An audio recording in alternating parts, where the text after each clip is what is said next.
How is the cooling tower working?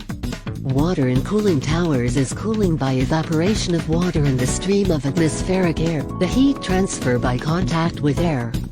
Hot water from the various sources such as machines or heating processes flows through pipes to the distribution system of cooling tower, which produces even water distribution to all the area of fills by the spray nozzles.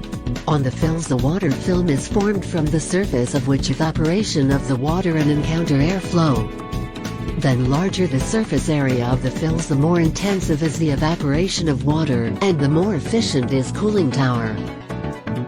Evaporation is accompanied by expenditure of energy required to convert liquid to vapor. Humidity of the air is increasing when water evaporating. With the help of the fan is fed a steady airflow with low humidity.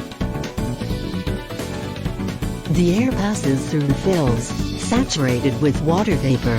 The water cooling efficiency of the fan cooling towers may be controlled by varying the supply air fans, changing of fan speed.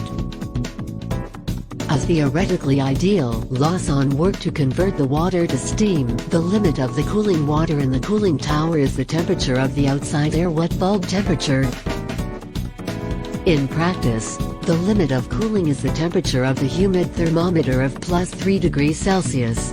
Operating a cooling tower emits air saturated with water vapor and containing water droplets with size of 100-500 micron.